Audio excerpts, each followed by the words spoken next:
two fellas from Kansas and a whatever from Indiana are looking for the signs and into the stars for the perfect pair of motion pictures. out there. A couple of flicks, 3 corn-fed cinephiles, otherworldly connections. This is the Midwestern Crop Circle Double Feature. Yet another movie podcast.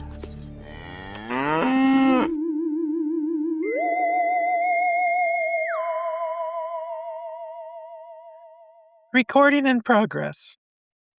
Welcome to the Midwestern Crop Circle Double Feature. Yet another movie podcast. Did it say that in the intro? I don't remember anymore. I don't You don't listen usually, to but I like it. Oh, that's fine. Okay, cool. Hello, everyone. Welcome. We are in the Midwest. I am in Indiana, Midwest. I'm Zay. And here, my lovely other side of the Midwest, almost mountain ranges, but not quite. They're still in the plains. Hello. I'm Brett.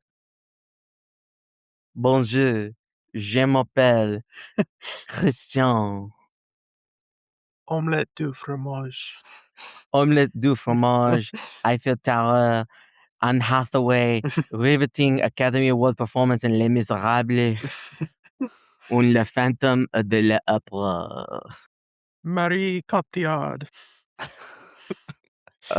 Catherine Deneuve, other French Casablanca. That's all I've got. There we go. We'll always have Paris, no? Paris. Victoria. Somebody segue before I go even more French here. Goddamn. Okay, so, Brett, so obviously we have a very French theme. Oh, I forgot that this is a Brett episode this Yeah. time, is it not? No? We're breaking Brett today. So you picked this based on period pieces. Did you intentionally do France? No, didn't even think about it until I started And watching them. And did you intentionally do the same century of France either? Because these were the same century. Not at all. We're going back to the 18th century, no? You could have quizzed me on when one of our films took place, and I probably would have got it wrong. And both But hey, it female worked out. filmmakers. That was intentional. That part was Okay. intentional. And But both lesbians, if we're being quite honest with ourselves. True. But yeah, 2 films. I did not go that route, the French and lesbian route, but it worked out nicely. So I had that choice in college too.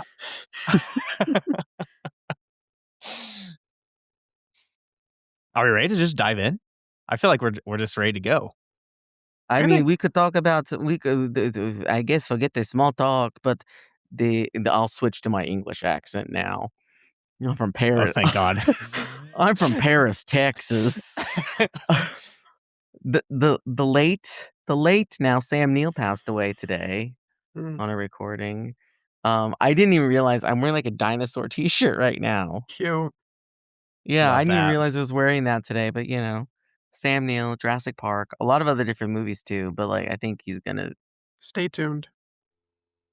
What? Oh, Stay tuned. Oh, are we watching In the Mouth of Teaser. Madness? Stay tuned. Are we watching Possession? Stay tuned. Okay. The audience has to listen to the entire episode. Knowing Zay, we're obviously watching the first 2 seasons of Peaky Blinders. Yeah, I definitely know what that is. What are we drinking tonight, by the way? Oh, I have today. I went to Thai beforehand, so I have a Thai iced coffee. Excuse me, where?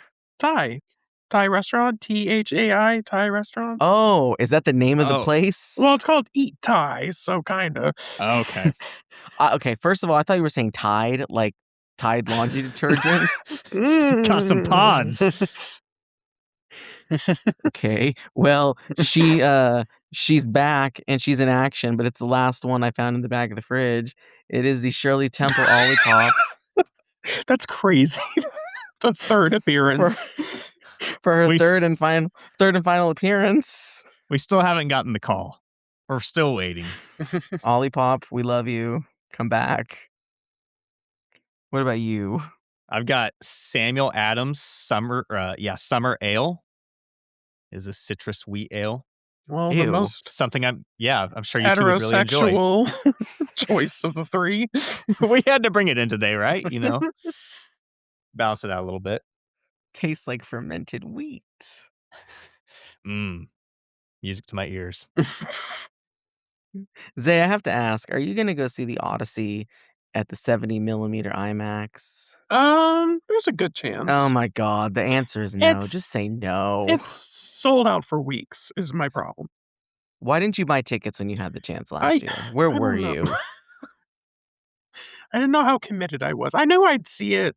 I think at this point, I'm probably just going to watch it at Can, and then if I like it enough, I will make my way to see it in 70. You should watch it the way Christopher Nolan intended, which is on your phone. While also playing Subway Chasers. With just direct sunlight beating down upon you so that you don't see most of the movie. And you ask yourself, who was that again? Which one of them is the Odyssey? Christian and I are George- going to see it in 70mm because we have one of 70 those mil. in Kansas City Nice. now. I do Not think IMAX. that's, IMAX, but well, that's still pretty good. yeah. I think that'll get more popular, I think, in the coming years, which is exciting to think about. Yeah, absolutely.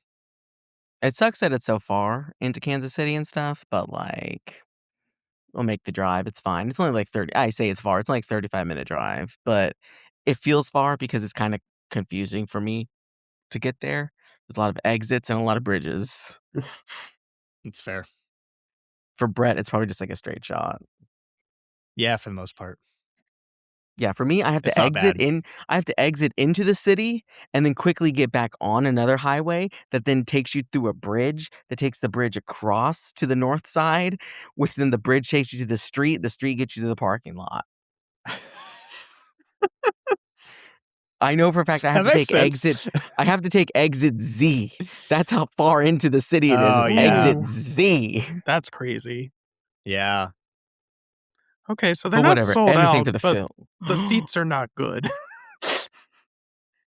Like You the don't want to entire sit front row. the to entire witness front it? row is empty. Just will- go. Be brave. I will say, when I saw Oppenheimer, I was like the fourth row all the way to the right. So, which is still good. Yeah. But first row, I don't know. But you can see everything. I might just go on an early screening when I'm like off. That's probably a better bet for me. It says, FYI, for the Odyssey IMAX 70mm screenings, there will be no commercials. There will be no pre-show. Okay, like this 11 a.m. looks a lot better. Well, that means that you have to get there at 11 a.m. Yeah, I know. If you get there at 11:02, you're screwed. Hitchcock will shut the door on your ass. Christopher Nolan himself will shove me. Speaking of film, I know you two haven't seen Minions and Monsters, I have but it. like, talk about a love letter to cinema, okay? Like, the little minion just wants to make movies. His other little minion friend is hard of hearing. They use Minionese sign language. Wow, it's just like fuck, what's that movie called? The Todd Haynes one. Wonderstruck. Oh my god.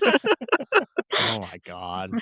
The only movie, Wonderstruck, the only movie I've ever seen alone in a theater. There was nobody else for that movie. Aw. That's the only one? Wow. Remember when I saw everybody wants some. I didn't know you then, but like I was close, and then somebody walked in 30 minutes late. Damn. Oh yeah. That's right. I remember you talking about that. But no, it is Wonderstruck is the one movie that I have seen where nobody else is in the theater. Wow. It was me and Julianne Moore and that little girl. Yeah, I haven't seen Minions and Monsters yet. I have seen Jackass twice, which I was a good saw that decision. one. Why did you go twice? I had some friends that wanted to see it, and I was like, hell yeah, I'll go again. Oh, okay. But I Um, think Zay would appreciate Minions and Monsters. I'm assuming I don't have to catch up on all of the movies I haven't seen. I saw the first Despicable Me when it came out. Did not see any of the others. Same. I'm in the same boat. I mean, it's the 20s. They avoided World War One, so it's kind of like I don't know. A good double feature would be honestly Sunset Boulevard with it. 'Cause Fun. it talks about how they really can't break into sound film because of how they speak, Oh my god. That's and amazing. they do a whole like thing to Charlie Chaplin and Buster Keaton, and I was the only one in the theater screaming, "Oh my god, it's safety last!" Like nobody else in that theater knew what I was talking about. All It right, was cute Grandpa, calm though. down. Or there was like a moment where they had female editors, and I was like, they picked them because they figured they could sew. This is a Could you much imagine- better. This is a much better review than your initial one. It's true. Could you imagine some kid like is going to be a film student one day and they're like, where'd your love of cinema begin? And they're like, when I saw Minions and Minions Monsters and in Monsters. 2026. God, it was cute though. I mean, it opened. I'm sorry, I'll spoil it. It opened with like the train. The Mm. train that comes Oh. towards the people that like people freaked out about, and then it does the thing with the horse like from Nope, but it's the minions on the horse, and then it does a lot of Méliès stuff. They do like a trip to the moon, and the minion is the moon. Love that. It's good shit. Good shit. Oh, Scorsese couldn't do it better. Anyway, speaking Made of more Scorsese, money than Hugo. damn. Probably not hard to do, unfortunately. Speaking of Scorsese, Brett's here to talk about Scorsese's friend's daughter. And that is why I picked this movie. God, could you imagine the Minions gambling with Marie Antoinette? Would love That'd be that. a great scene, right? Okay.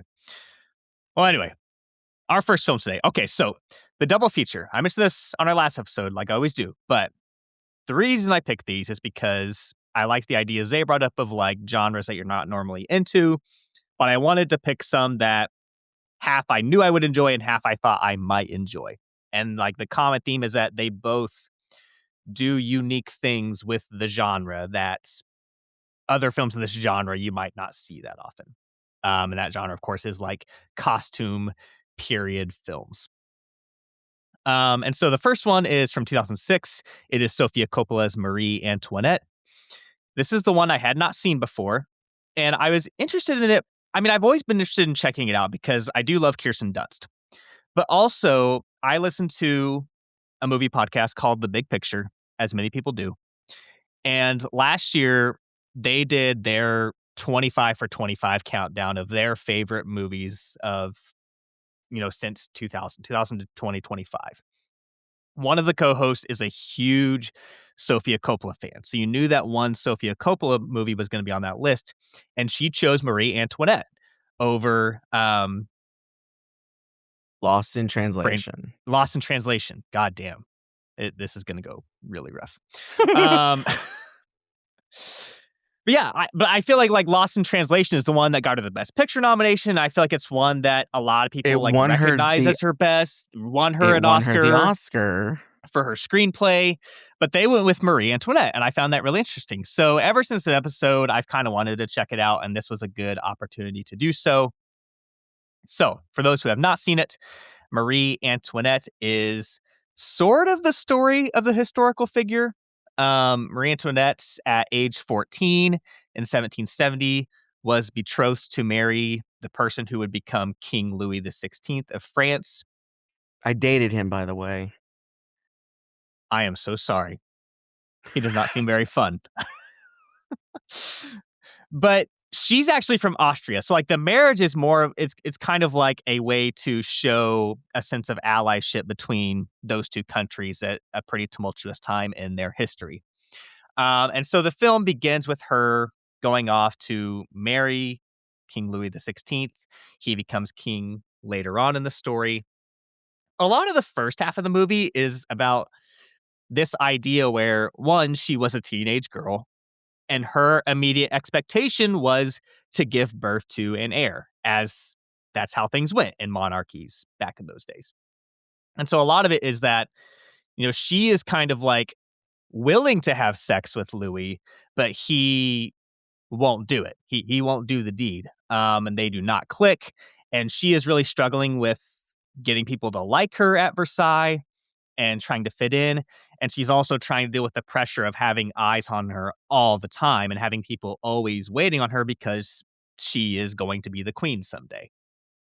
And so this film, it's less of a historical portrayal. It's not so much interested in the history and the politics of it all. It's more about trying to paint a picture of Marie Antoinette as a person. And one of the ways it does that is Sofia Coppola chose to make it come off as more modern, partially with the dialogue. There's a lot of music, like pop, post-punk music littered throughout the soundtrack that really maybe seems jarring, but I really kind of liked. That's kind of the way that this differs from movies like this, is that it does have those modern influences. And it's not so much about, I wouldn't say it's so much about the plot so much as it is the style. It's a very, very highly stylized, stylistic movie, both, through Marie Antoinette herself and her personality, but also through the sets, the costumes, the cinematography. Has a really wonderful color palette. But at the same time, it does kind of go through her life all the way up to when, the French Revolution happens. They storm the Bastille, and then eventually they storm the Palace of Versailles, and she is taken prisoner. Which, by the way, at the time of this recording, we're on July 13th. Tomorrow's July 14th, and actually is the storming of the Bastille Day. So it is France's Independence Day tomorrow. So vive la France. Totally planned that. Absolutely. Liberté, égalité, fraternité. I'm glad you brought that up. I did not know that. I think, are they playing soccer tomorrow too? Probably. I'm going to look that up. Wait a minute. When does France play Spain? They play. That's oh my going to be God. crazy. If they win on their Independence Day, that's going to be nuts for them. France might not survive. That's crazy. But no. So yeah, I mean, that's kind of what this movie is. I have to say, like I mentioned, on a technical level, I think this movie is pretty stellar. I think it looks great. The performances, Kirsten Dunst is great in the movie. I think she's doing well beyond what's asked of her with this role. And I don't know, it's just kind of interesting to watch now, because this is the time when she is coming off the first two Spider-Man movies. She had done Bring It On. She had done, another film with Sofia Coppola. But it's kind of like around, I think, the peak of her stardom or close to it. And so it's a really interesting role. I have to say, this is a really weird movie for me to contend with because I really like everything that this movie is going for. I like the modern vibes. I like the idea to say, I'm not trying to be historically accurate. This is not a documentary. I want to try to present this person as a 14-year-old girl. I mean, that is how she comes off at the beginning of the movie, and we kind of see her grow, and I really like that idea. That said, I found it kind of dull. And I don't know why that is. I think, like, partially as good as Kirsten Dunst is, I feel a little bit of a distance. I almost feel like she's almost not.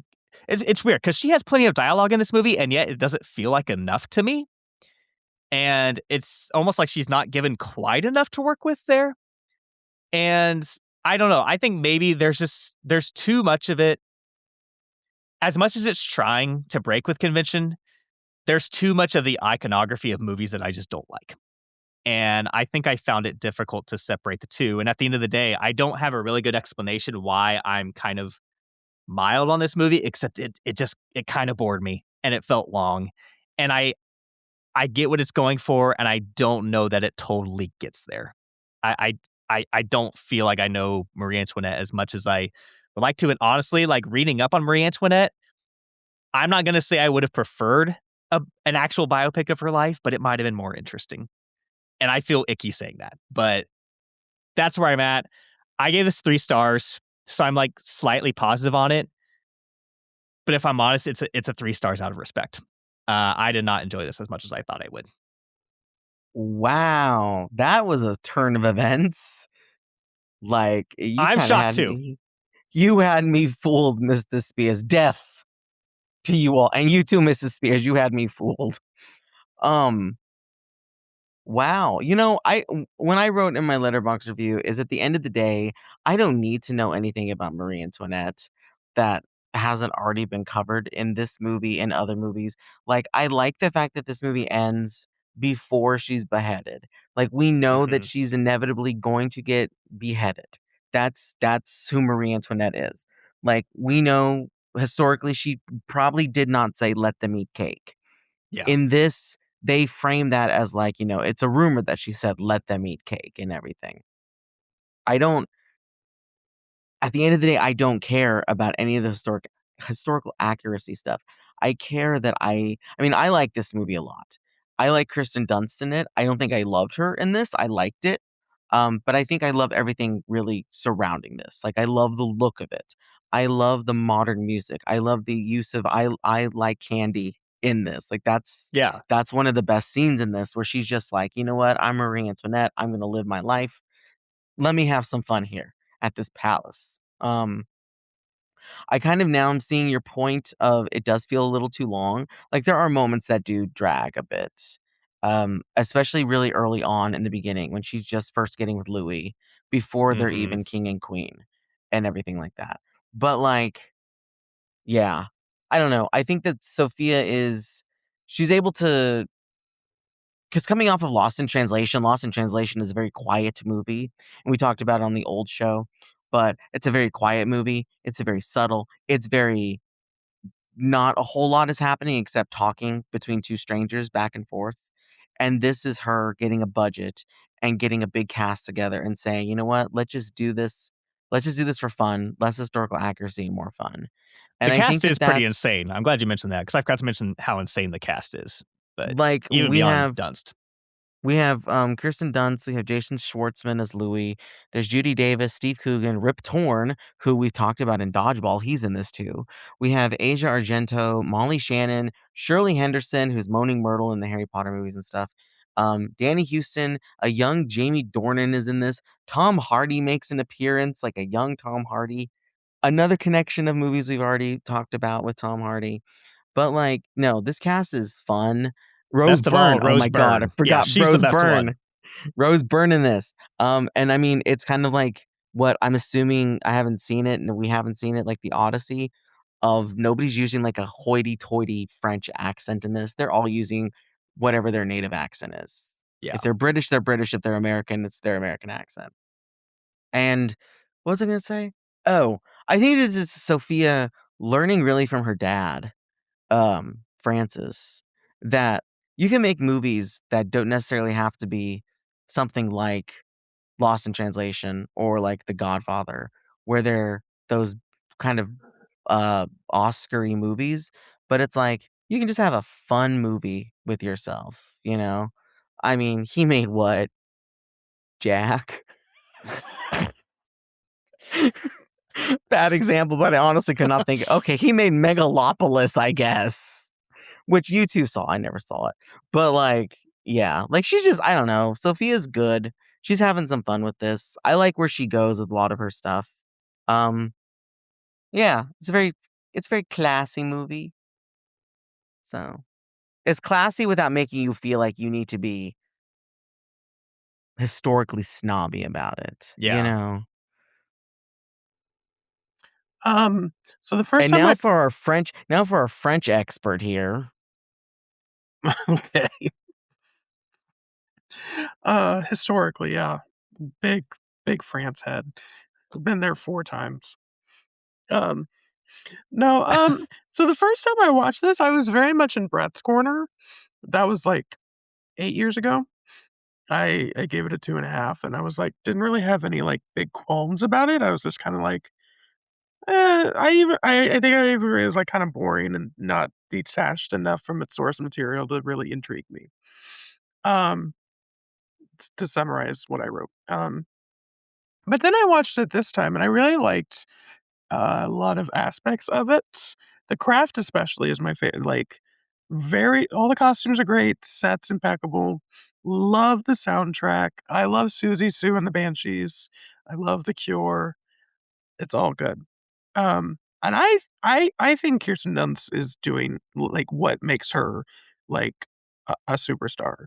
Of just like the camera is always gravitating towards her, no matter what she's doing.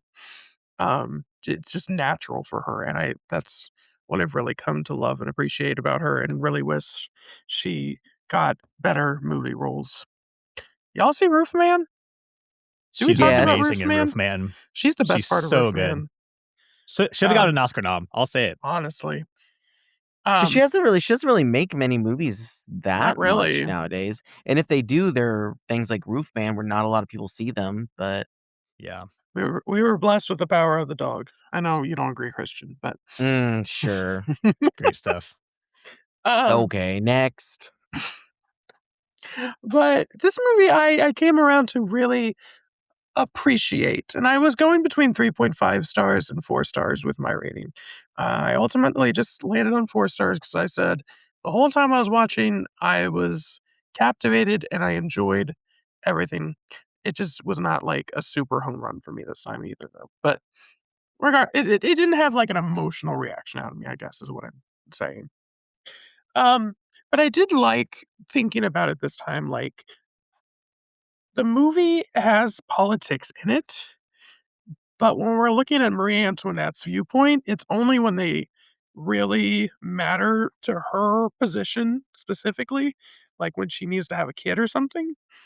So it's not until like the end of the movie where the revolt is happening that you realize like, oh, we've kind of just been inside this castle this entire movie. That like she's really just been like shut out from like what's happening in the real world. And I found that to be a very interesting thing. Which I think I like that frame of it too, because I think the real Marie Antoinette, she didn't really know slash probably didn't care what was happening outside, except for the safety of herself and her kids and her family. Which Yeah. I mean, I think that that's a nice little historical aspect of it. Which again, I don't care as much to know about Marie Antoinette. I would have loved to have seen her head get chopped off in this. I ain't gonna lie to you. I had to look up and read the entire story of like the day by day of what happened. And like after she was captured, it took months for her to actually get killed and Yeah. everything after this. Like the whole trial, there was a freaking trial. Like, you know, I was there. I was part of the press pool for People magazine and all that, but you know. Yeah. It's interesting that like it helps me a little bit that you put it that way, Zay, because I think one of the things I struggled with, I mentioned that like at times I was like, oh, would like a typical biopic be better? And I don't want that. Like I prefer Sofia Coppola's vision, but like as I was like, yes, obviously I knew about Marie Antoinette, learned about her in high school, all that stuff, but like some of the finer details I didn't really know. And I was reading up on her. I was just thinking like, oh, this historical figure that I'm reading about is so much more complex than what I saw in the movie. Mm. Because it feels like the movie's viewpoint is here's this historical figure that was misunderstood, and we're going to give you every opportunity to sympathize with her. Like that part about, let them eat cake. It immediately cuts to her saying, I would never say that. And then like, it doesn't, it feels like as a result of leaving the biopic and the historical accuracy behind, I like the decision, but at the same time, we're losing some of the complexity, I think, of like, this is a person who, yes, she probably got blamed for some things that she shouldn't have been blamed for, but also she wasn't perfect either. And I don't know. I think I was kind of missing some of that. I think it is very subtle in those kind of characteristics. Because I don't think at any point Sofia Coppola was trying to say, well, she's just a girl. I think she was just like, yeah, I don't know. I feel like she was also like, she was just a girl, but there's also a reason, like, historically, she gets a lot of, like, shit on her when there's, like, so many other things also at play here, which is also an interesting way to look at it. I don't, but at no point do I think Sofia Coppola was like, Marie Antoinette was secretly a feminist hero, Yeah. which Yeah. is, like, sometimes I think some readings of, like, I don't know, like how people watch Gone Girl just to get what they want out of it, and I'm like, no, she's not a feminist hero. She's a piece of shit too, but I do think people read it that way. Like when I yeah. read reviews and stuff. Yeah, absolutely. I mean, she even picked the specific book that this is based upon, not to have really any criticisms of Marie, but to make her more of that, like a human version of her. Which I mean, like, I'm reminded of the musical Six, which talks about King Henry VIII's wives of England, and like one of his wives that he brought from Germany, basically being kind of in the same boat where she didn't know really what to do, and then she basically just decided, you know what, I'm just gonna live my life in this castle and have some fun with it. I mean, I think that's what she does. And if you think about it, Marie Antoinette is, I mean, she's supposed to be essentially a teenage girl. Mhm. Like, she's living her teenage life in this castle, doing what she needs to do to really survive. Yeah. I think that's the other thing is, like, she's literally not even a full-grown adult. Yeah. Yeah. And Like, they were related. I had to look this up. Her and Louis, they were related. They were cousins at some point. of At course some they point. were. They were like third cousins. For back then, that's pretty good. But I don't know. Like, that's why I just find this one really tough for me. Just because, like, when y'all talk about the things that you like about it, I agree. Mhm. Like it's one of those movies where it's like it is a good movie. And like there aren't things I could point out and be like, oh, this is really bad about it. But I don't know, for some reason it just doesn't like fully get there with me. But I like the little plot line between her and Madame Du Barry of like she had to acknowledge her as the mistress of her grandfather. Was he grandfather? oh yes. Yeah. Yeah, of Rip Torn's character. But like that was a nice. I don't know. That's a nice little moment. But Mhm. also it's Asia That's true. Argento, which I mean, she's had some issues of her own. Like what? Just Perfectly normal person. go look at her Wikipedia page, everybody. She has a section, a large section. That's why her dad likes putting her in her movies, because she has a large section.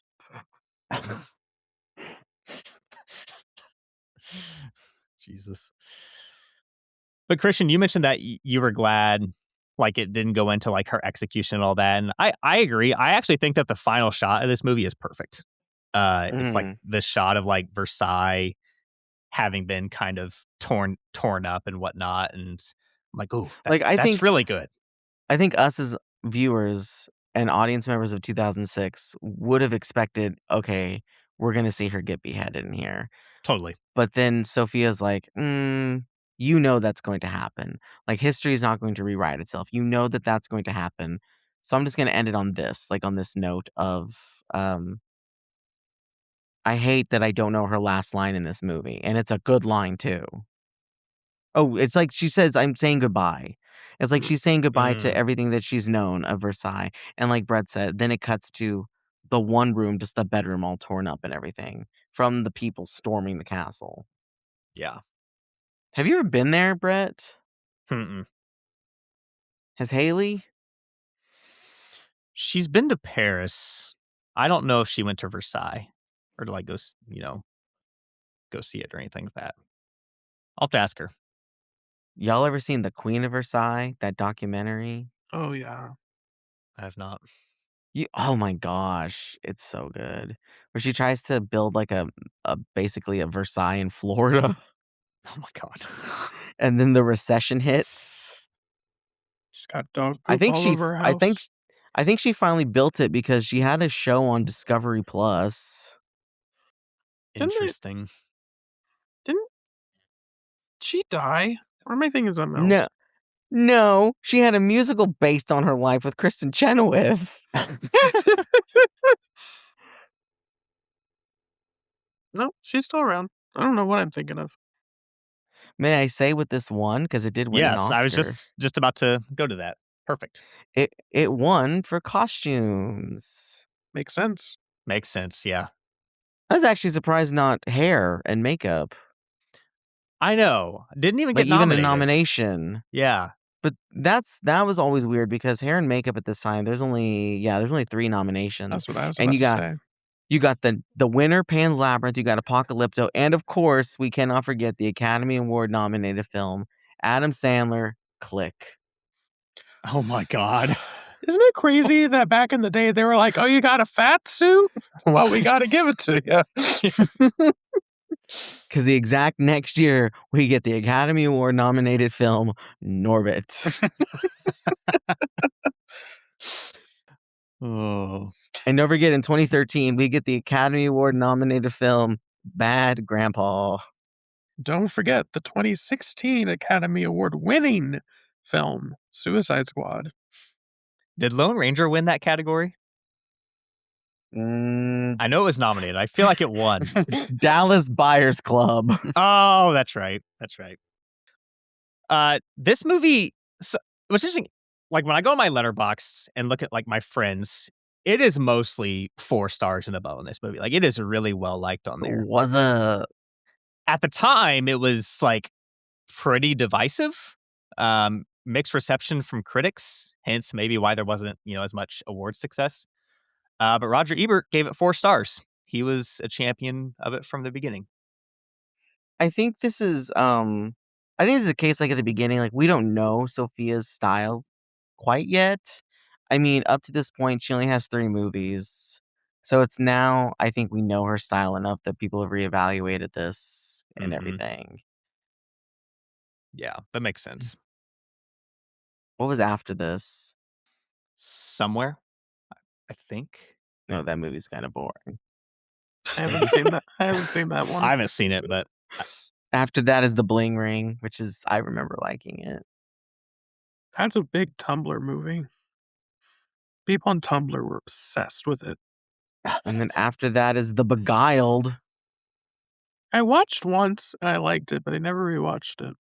same. The Beguiled? Yeah. I liked it when it came out. And then you have a very Murray Christmas at some point. You have On the Rocks, which I didn't care for. Yeah, I thought it was okay. Almost nobody And- watched. Then you have the Priscilla Presley movie, which I was not a fan of. I like that one quite a bit. That's probably my favorite of hers, honestly. I think Did it's I just okay. find out Jacob Elordi is Elvis in this movie? Did I not realize that? I'm thinking you just forgot. I guess I did. I didn't. Kaylee Spain. Oh, that's her. Okay. Yeah. Did I you know watch her. Priscilla? Or were you just in the room? I think I was in the room. My review of Priscilla, she should have dropped his ass so fast. WTF, Scylla? I got pretty 5 good. likes on it.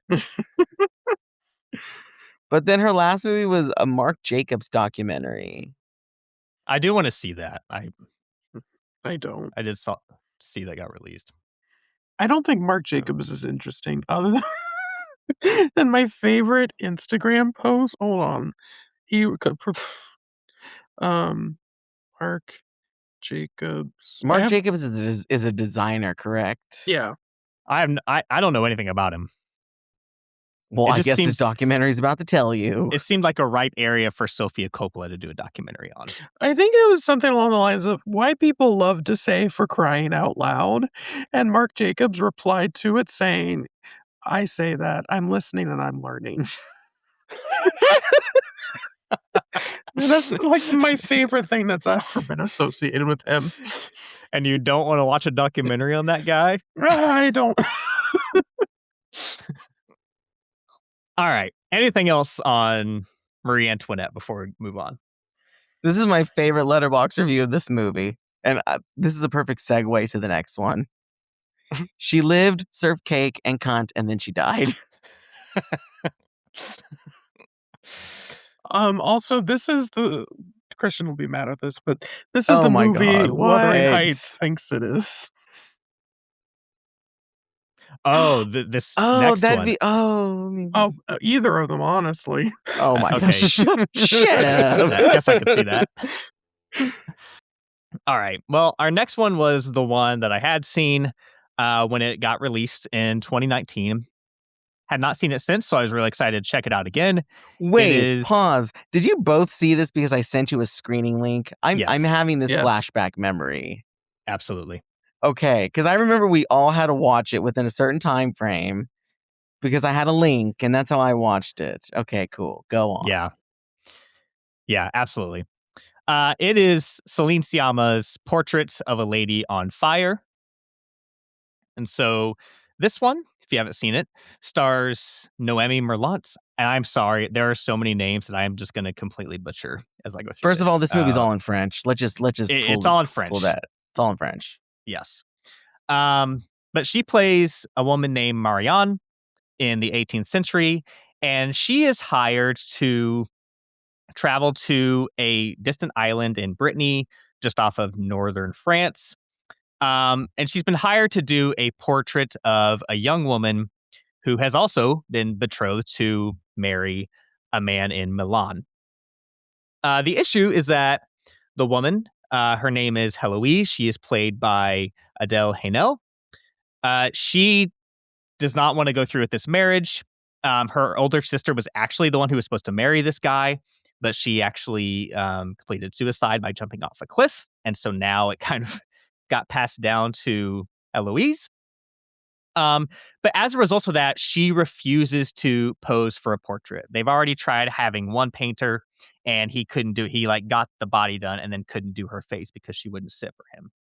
And so Marianne has been tasked with doing a portrait of Heloise without Heloise ever knowing about it.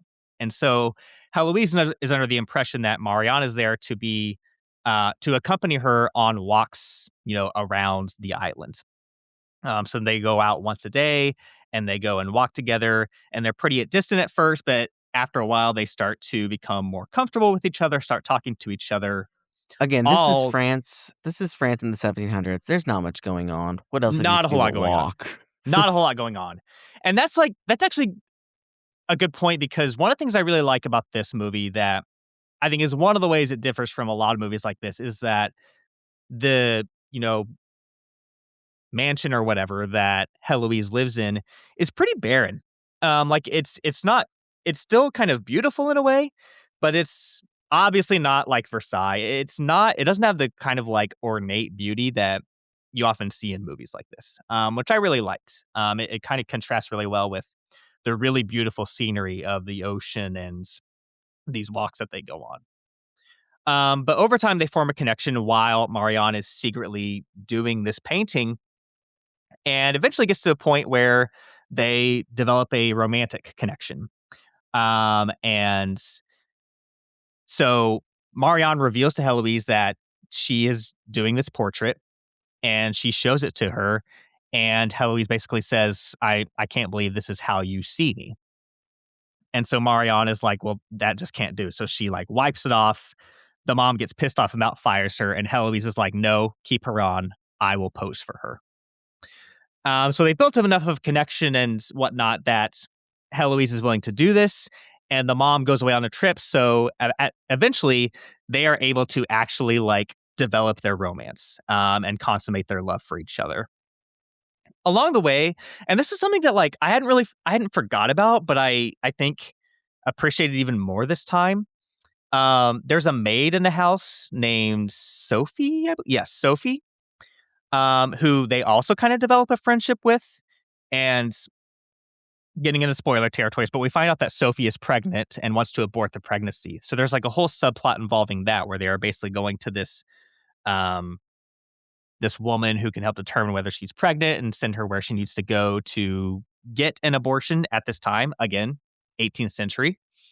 All while, again, Marianne and Heloise are exploring their connection with each other, developing this romance, knowing that at some point very soon it's going to have to end. And they are going to go their separate ways again. Marianne is going to go back to Paris, where her father owns a studio that will allow her to continue being a painter in a world where only men are recognized as painters. Meanwhile, Heloise is going off to Milan to be married to this guy that she doesn't want to be married to. So it's very sad in that way. And I think it draws up some very complex emotions because of that. But I love this when I saw it in 2019. I still love it now. In fact, I love it even more. I think it's just one of those movies that each time I watch it, I'll have a deeper appreciation of it. And I think there's so much that I could get into and that we will get into. And I think we'll have a really great discussion about this movie because I know that we all love it. But I think that this movie just captures love, adoration, attraction as well, if not better than any movie ever. I mean, it's just you truly feel it as a feeling between these two in the way they look at each other, the way they act around each other, and the way that their friendship and eventually relationship develops. My favorite scene in this movie, and it's been my favorite since the first time I saw it, is when they are basically describing to each other how they can tell what each other is feeling. When you do this, it means you're upset. When you do this, it means you don't know what to say. I can't remember like exactly what they say, but something like that, where they know just from observing each other what the other person is feeling. And it's really, really powerful. I know that it's a very political movie, and Céline Sciamma has talked a lot about that. I will get into all that, but I love this movie, still love it. I want to hear y'all's thoughts before I go any further. To me, I love this movie. Like, it's in recent estimations become like a top 10 movies of all time for me. I love it. This was my 5th time watching it. Because I watched the very first time when Christian sent us that link, and it was on my little laptop, and I was like, "This is a great movie, but I need more." And it was the last movie I saw in the theater before lockdown. Ooh. Yeah. One time this guy I don't remember the context, but he was, like, asking everyone, like, what their last movie they saw before lockdown was, because he was trying to make, like, a point of, like, "Well, we didn't know how good we had it, so we just watched whatever shitty movie was in the theater," and he's like, "Last one I saw was Bad Boys 3," or whatever it was. And when he, like, pointed to me, I was like, "Portrait of a Lady on Fire?" And he was like, "Okay, well, that is antithetical to what I was trying to do." Mine Uh, was The Way Back with Ben Affleck, where he's the Oh. alcoholic basketball coach. That's a good movie. I like it. Oh, I don't know. Fair enough. I didn't watch it. It did not look like a movie I would love, but It is not as good as Portrait of a Lady on Fire. I'll give you that. um, I don't know. Does Ben Affleck spit into anyone's mouth? Um, but no, I think this movie is really beautiful because of course, it's like a love story at its core. That's what makes it so. I also, what I love is like, especially through Heloise's shit. Heloise is the painter. No. No, Marianne. Flip flop them. Yep, Yeah. yep, yep. Marianne. I love that she is the protagonist because you get to see how an artist loves someone else, Mm. and I think that's something really special. Because, like the scene you just said, like, she is, like, watching Heloise, and she's just staring at her for hours while she paints her, and so she's figuring out everything about her because, like, she is focusing on painting, but, like, her brain can, like, only be concentrating so much. And so I think that's very beautiful, especially the way the story relates to Orpheus and, the story of Orpheus and all that. Um, it's, like, so direct, like, those direct connections I love so much, especially because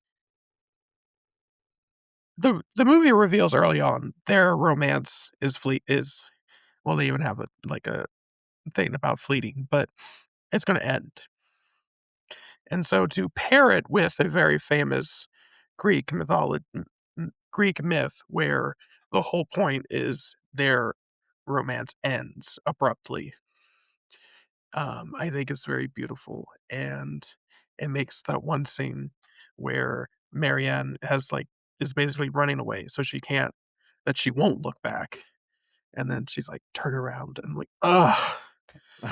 And then like her dress is glowing white. The glowing Okay, white dress.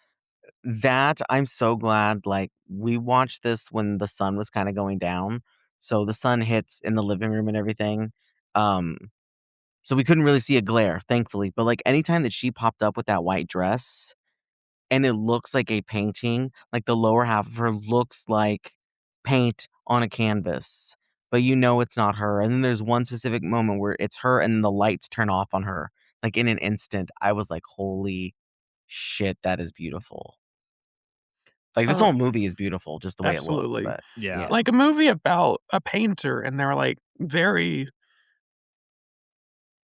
doing their best to make frames look like paintings. And I think, that really reads. And I think that's very beautiful. Something I really focused on this time watching it, it's just how the movie is basically like, hey, you notice how there's no men around? Yeah, that's pretty great, isn't it? Which isn't to be like, as men hating as that sounds, but like it's mostly like when women are left to their own devices, they're doing pretty well. Like, just the idea of a man coming is like the worst thing that can happen to these people. A man coming to take one of them away and just like ruin the whole good stuff they've got going on. Um, but yeah, just the idea that even though Sophie is not in any way like romantically attached to either of them, she feels just as much as part of the family. Of like, yeah, I could see them three just living together for the rest of their lives, just having a good time. Like, she's very Yeah, much like a little sister figure that I like, that they're, like, taking care of even though she's the maid. for sure.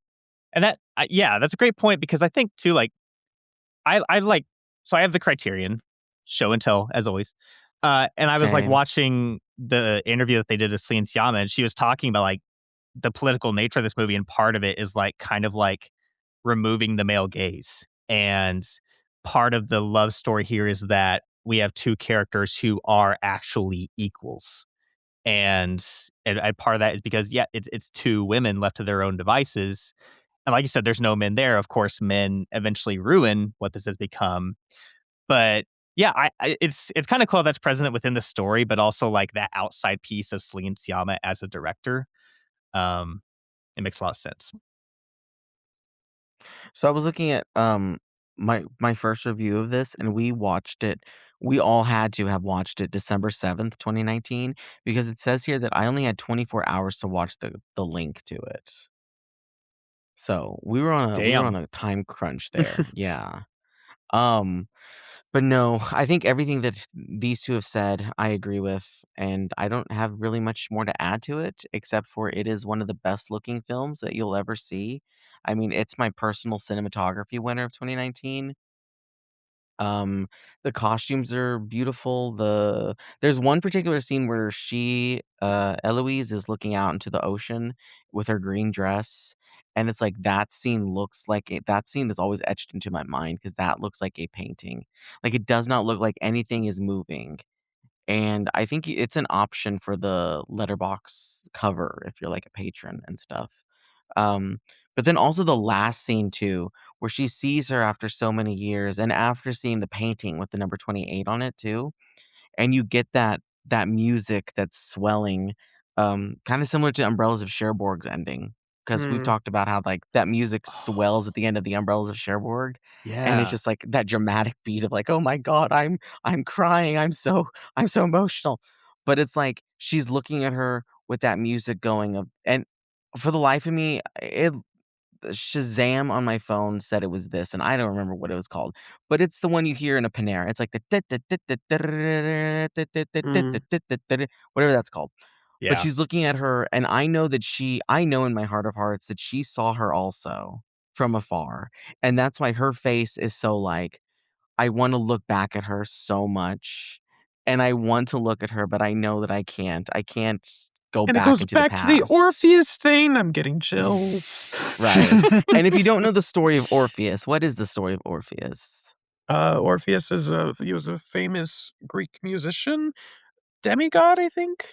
who falls in love with a nymph, and then Named Eurydice. Eurydice. And then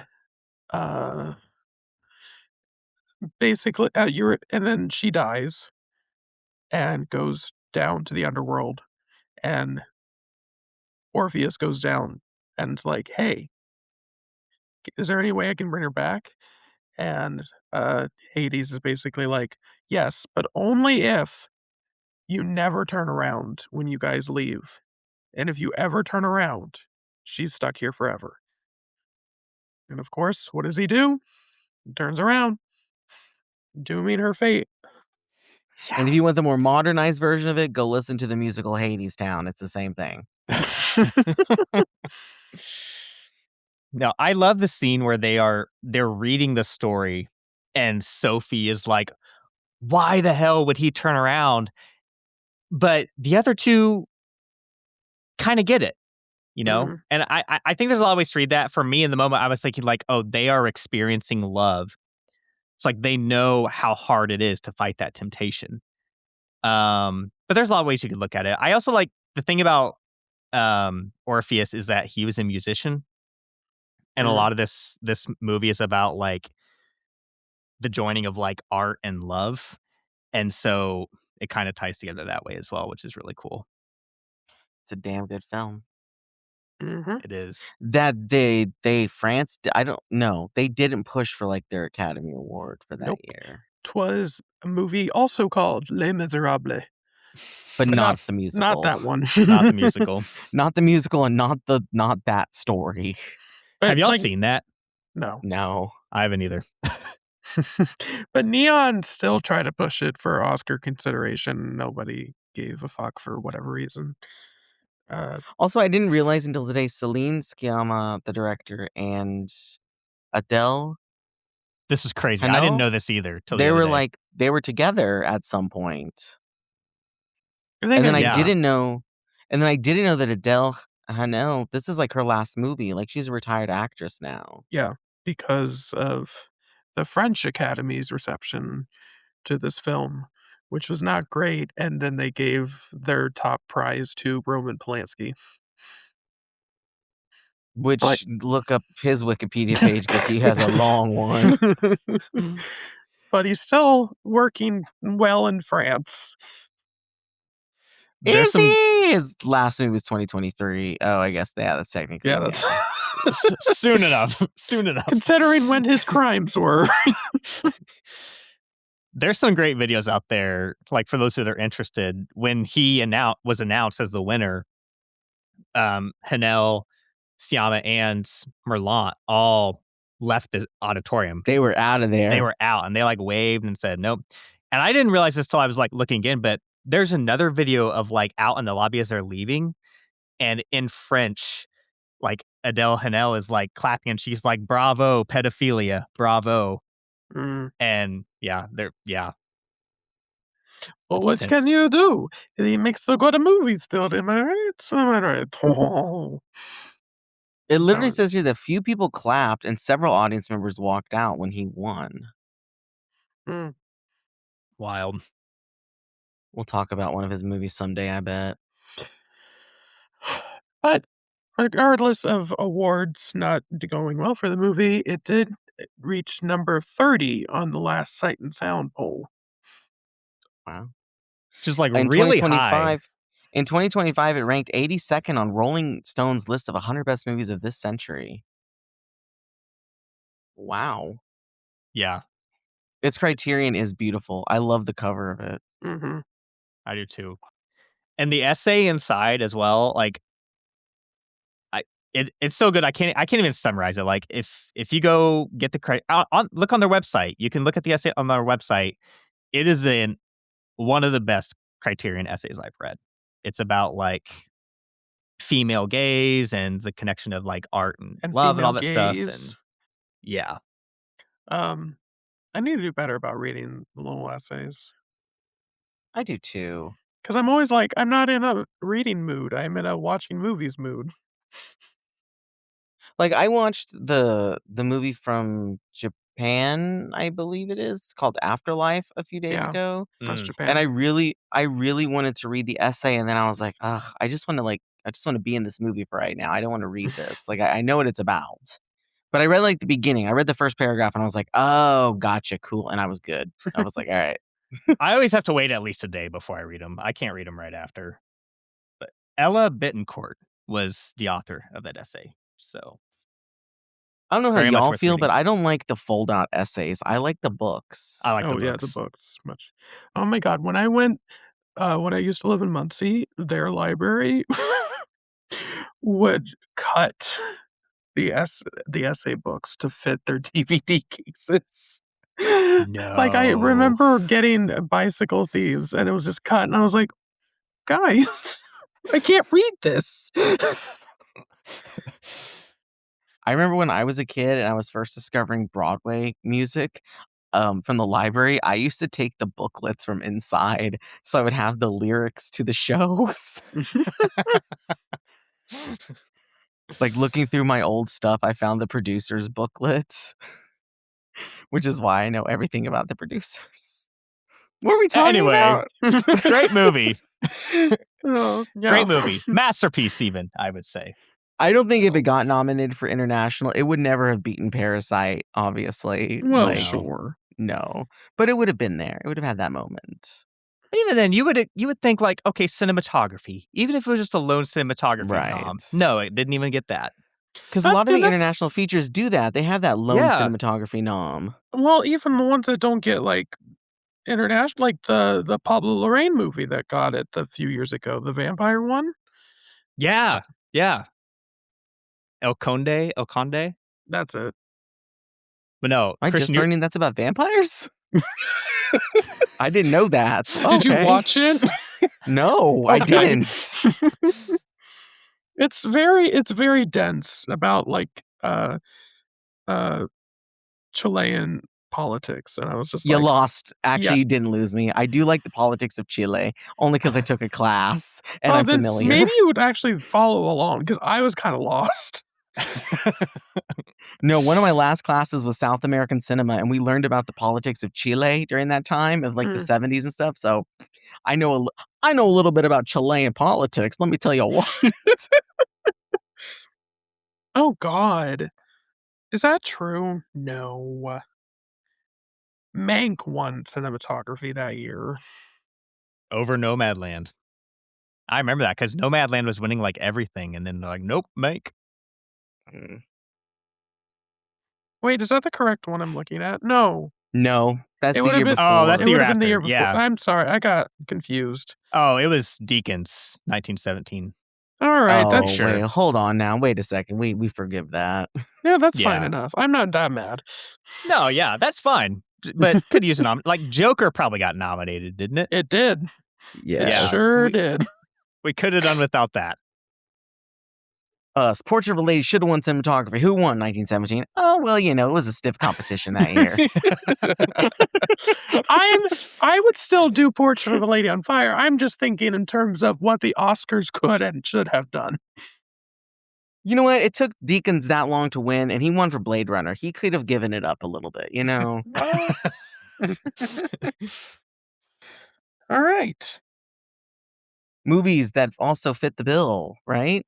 Yes. Okay, I'll read them. Yay, and y'all Yay. can talk. Here we go. We have one that fits the bill for, I think, really Marie Antoinette, but I guess both because the look. Oh, yeah, both because the themes and stuff. But one of my favorites and yours, it is The Favorite from 2018. Yeah. To me, Like- I considered that one along with Portrait of a Lady on Fire just because I knew I loved both of them. But I was like, they're back-to-back years. I'll spread it out a little bit. But that is like, to me, one of the prototypes of like, yes, it's a period costume film, but it is very different than anything you've seen before. So, Do you remember when we went to go see it together? yeah. That was fun. It was that was amazing. that was a busy crowd too. Yeah. And it's not a period piece that's like hoity-toity. It's a period piece that's like, I understand what's going on. The scene where Rachel Weisz and what's his name? Nicholas Hoult are like doing that dance, and it's like the most absurd thing you've ever seen in that type of movie, I was like, oh, I am on this wavelength. And Olivia Colman giving like one of the finest, funniest performances of the 2010s. Like, Amazing.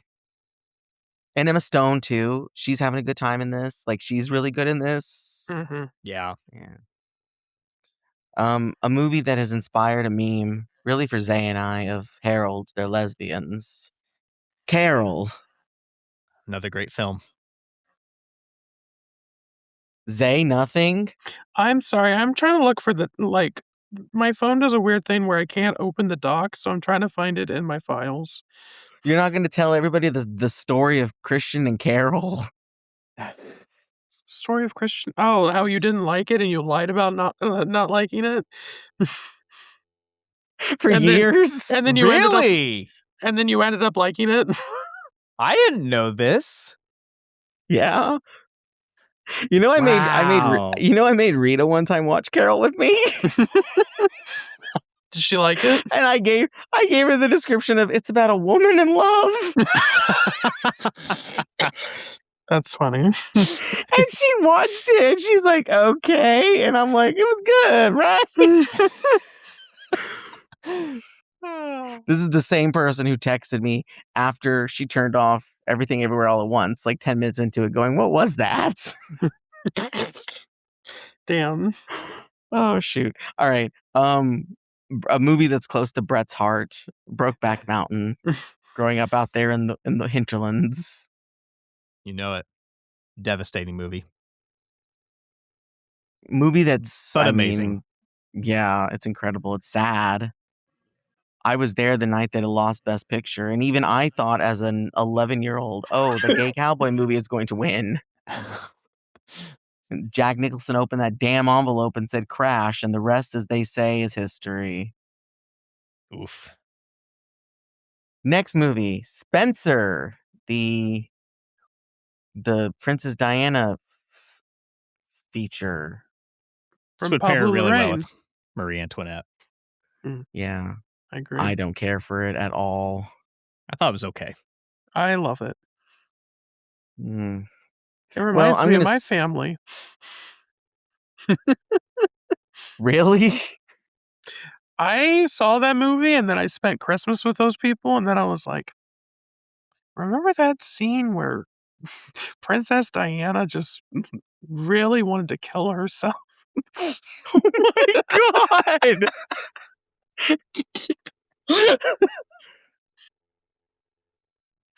Anyway, a better film of the same director that is very similar in style to, I guess, Marie Antoinette would be Jackie. Great stuff. Brett and I had the chance to see it before anybody else at a film festival. That was our first film festival. Yeah. Cute. Great movie. Do you remember Good when we were stuff. in line for Lion the next day and there was that lady in line next to us? And she was talking to somebody and she's like, yeah, we saw that Jackie last night. And her friend was like, oh, how's it? She's like, it's no good. Oh my god, I And you and I were like, don't. We both gay gasped together. Which is kind of crazy because that's kind of how I felt about that Angelina Jolie movie that he did. Maria, Maria, that's it. I was trying to remember You if there's know- more to that title. I will say that Maria gave the best Netflix gift to me during award season. They gave me one of those viewfinders, like from the Oh. 90s. oh, yeah. With pictures of Angelina in them. So it's on my Blu-ray shelf. So from time to time, Toby and I will take and just go, there she is. Cute. There she is. So, a movie that I put down because I thought more about like the relationship between two women, but All About My Mother, Mm. the Almodovar movie. I guess I could have also put Parallel Mothers also. So I'll put that. But All About My Mother and Parallel Mothers, both by Pedro Almodovar. Really great films about women and women talking to each other and all that. I mean, he's had more, but those are the two that I'm more familiar with than anything. So I'd agree. Those are my two favorites that I've seen from him. So I put one called Disobedience, which is in the same light of Portrait of a Lady, except it's two Hasidic Jewish women who fall in a forbidden romance. And Rachel Weisz and Rachel McAdams are in it. Have either of you seen it? Yeah, I didn't like it. Oh, okay. Well, I don't remember it enough, so I just put it down. Next one, a movie that we've all seen that, again, Marie Antoinette vein of like, we can be flashy, but Moulin Rouge. Mm. Yeah, I need to Maria, 25th rewatch anniversary. this. I need to Oh, go. rewatch this because I was looking up like movies like based on Orpheus or tied to Orpheus, and this was one of them mentioned, and I do not remember that. I don't think it is. What? I don't think it's. Yeah. Okay. That's a So I'm loose glad it's not just me. interpretation. Okay. Like, I'm not saying Interesting. if someone told me that, I wouldn't say you're wrong, but I'd be like, say more. They're fishing a little bit. Yeah. That makes me feel better because I was like, oh my God, do I not remember this movie? No.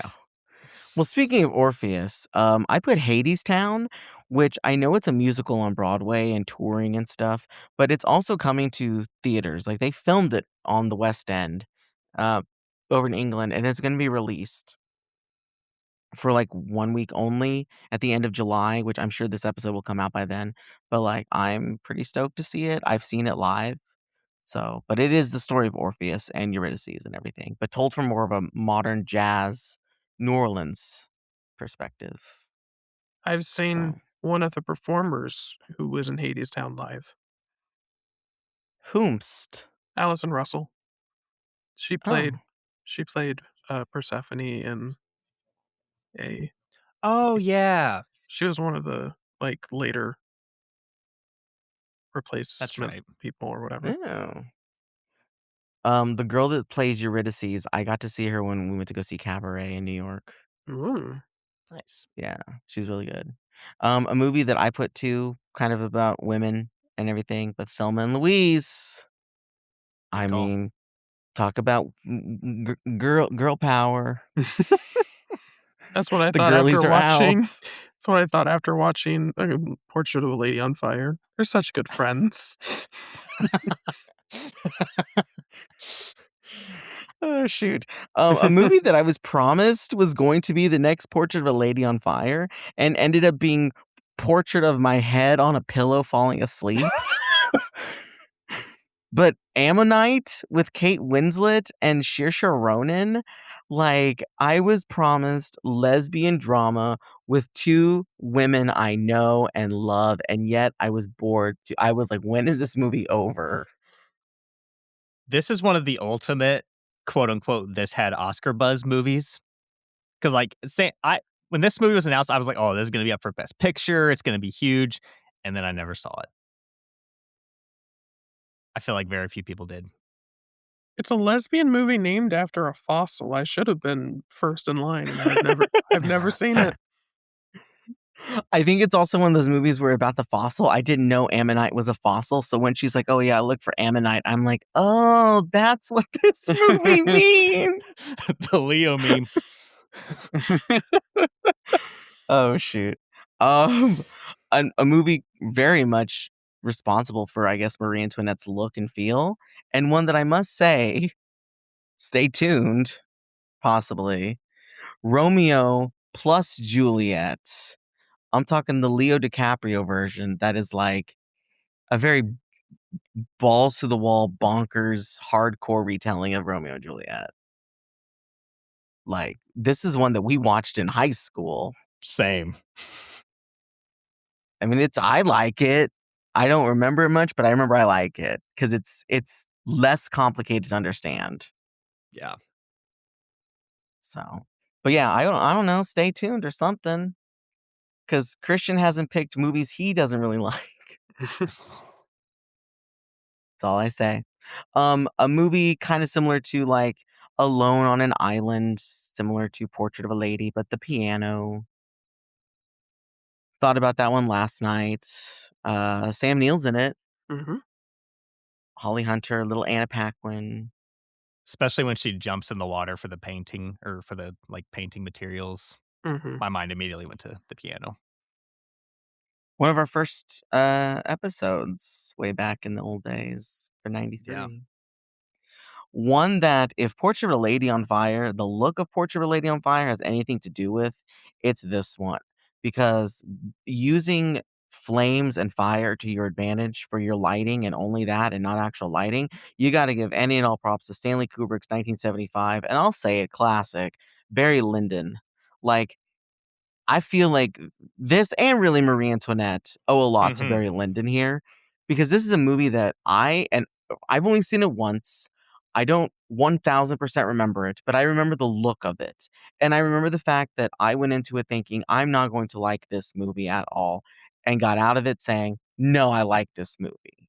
And I think it's because I liked not only Ryan O'Neill's performance, but I liked the look of it so much that it made me feel comfortable to like this classy 17th century looking movie.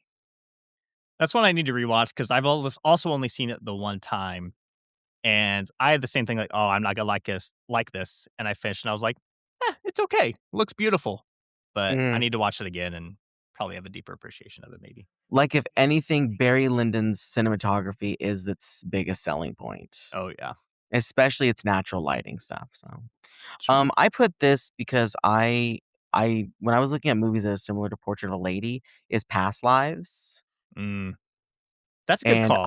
Mhm. yeah, I can see that really in the last half of Portrait of a Lady. Yeah, Mhm. A film that inspired a generation to eat peaches. Call Me by Your Name. It's a better I thought it book. was fine. You know, in watching it, I got to see it in theaters a few weeks ago. It is Mm. fine. It's not like the best movie ever, but it's fine. It's just other than what we later would find out about Armie Hammer is just so ridiculously miscast. Because it's just like, that's a grown adult, baby. That man has a mortgage. Yeah, He's supposed to be He's like, 24? No. is he real? He's like 40 something. There ain't no hiding that with Yeah, makeup. no, in the book, they are 17 and 24. That's why it's not terribly weird. Not a great age rate gap for a 17-year-old, but it's not as weird as the fucking Armie Hammer. See, and the other thing is, I don't believe Timothy Chalamet in this is 17 years old either. Mm. It's more believable. yeah. That's true. Yeah. A film that Zay has named their number one of this year, full stop. Wuthering Heights. Emerald Fennell's masterpiece, Wuthering Heights. I took an edible before that movie, and boy howdy, it became the slowest movie on the planet. It's very beautifully designed. Sure, beautiful gowns. What'd you say? Said beautiful gowns. Thanks, Aretha. Brett, did you ever see it? I did. I thought it was okay. Oh. I was kind of over the trend of like this promise of like, oh, this movie is so edgy and like, oh, you're gonna see there's so much sex, and you get in and it's like pretty, I don't know, by the book for the most part. Yeah, I that's was the like, other thing. There's not a whole lot of sex in this. yeah, The sex scenes Uh, reminded me of Ryan Murphy shows. that's not good. Talk about a movie that goes bonkers, kind of like Marie Antoinette, but The Great Gatsby, old sport. And I'm talking about the Leo version, Of 2013. course. Not the 70s. No. It's Eh, it's a movie. It I exists. like it. I don't love it. It has a nice Lana Del Gay song. Is that her name? I love the Fergie song. Do you remember that one? A little party never kill nobody. Kill nobody. Oh my god, you just brought back a core memory. I've not thought about that song ever.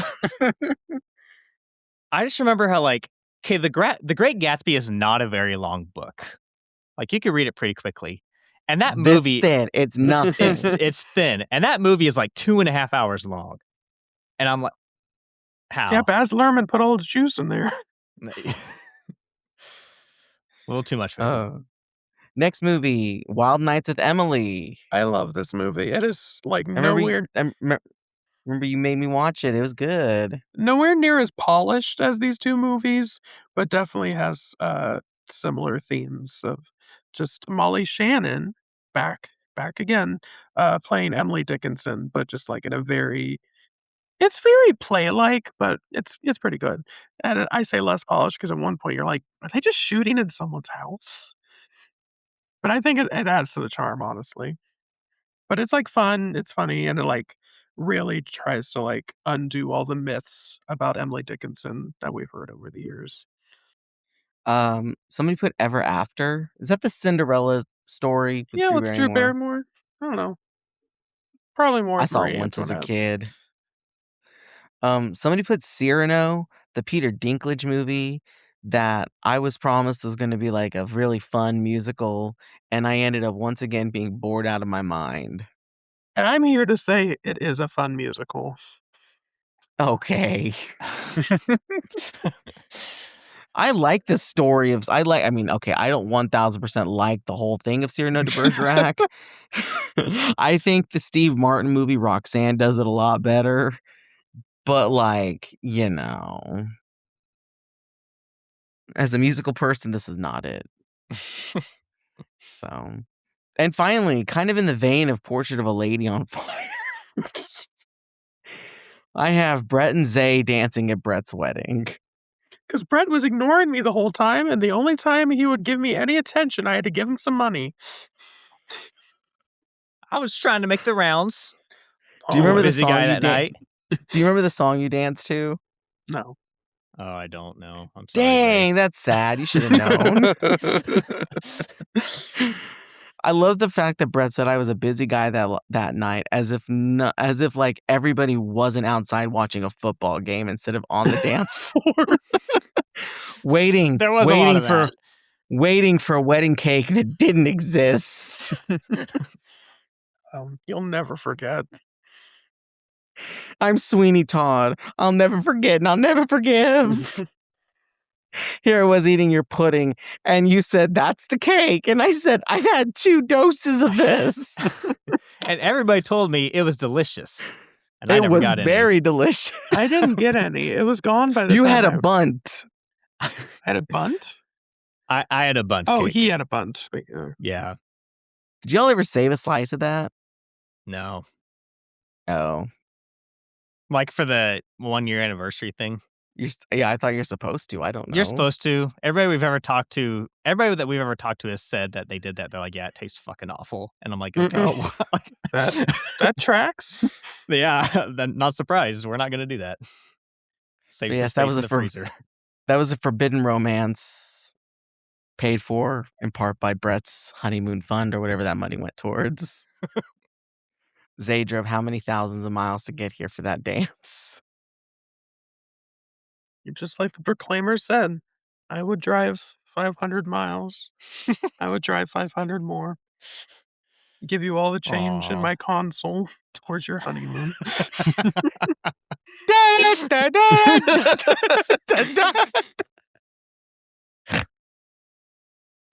Or how that one chick said, 'cause I'd walk 1,000 miles if I could just see you. God, in high school. Zay, what's your pick for the next movie? No, I have an anecdote. In high school, I took a keyboard class. I wasn't great at it, but I did okay. But this one kid, he was taking that class just to fuck around for 40 minutes a day. Because on Fridays, he would let us play on the piano for each other. And that fucker would do 1,000 miles every week. I was sick of that song. I'm like, I get it. You're good. Pick another song. Anything. I'm not gonna lie. When you said keyboard class, I was assuming like the computers. No. Specifically keyboards. And it wasn't until you said he played 1,000 miles that I was like, oh, you're definitely talking about like the piano. Sorry, I should have said keyboarding class, but I don't know if that would have helped. That wouldn't have helped. All right, so my picks for our next episode. Do you have a theme? Is there like a theme? I did. And then I was like, I don't know if these movies are the most exciting for us to record an episode about. So I ditched it. Oh, Lord. And Oh, so I okay. went with a different one. And then I was like, oh, I can't do Marriage Italian Style because you guys covered it before. And True. so Damn. It's a I great wasn't movie. Wait, I'm I nervous. would do it again. These things always make me nervous. But given light of the news we received today, or Christian did at 2:00 in the morning last night, I decided to pick a Sam Neill movie that neither Christian nor Brett has seen, and that is 1981's Possession, Yay! Yes. as predicted by Christian at the top of the episode. Yay! And then I was like, okay, what do I pair with this? And I was looking through some movies, and I was thinking about okay, my computer's dying. I was thinking about the Monstrous Femme. And so I picked a movie none of us have seen in the last 10 years, but we have all three seen it. That is Under the Skin. Jonathan Glazer's Under the Skin. Ooh. This is perfect. This is literally a movie that I've really wanted to watch for a while, and a movie that I have really wanted to rewatch for a while. So I'm really not excited. scared. I'm not scared. Christian, I'm surprised you haven't seen Possession. I know. I've been wanting to, but just like I've never gotten around to it. Yeah. And as always, that does not change. Well, nope, that doesn't change any stats for what we've seen. Nice. Everything's wait. still the same. So, yeah, I've never seen Possession. I've always wanted to. So, Nice. and then Under the Skin, I remember liking it. Mhm. Same. So, you just got to watch it in the pitch black dark because it's a dark Thanks. movie. All right. Well, Good stuff. until we meet again, goodbye, everyone. Bye. Au Bye. revoir. Au revoir.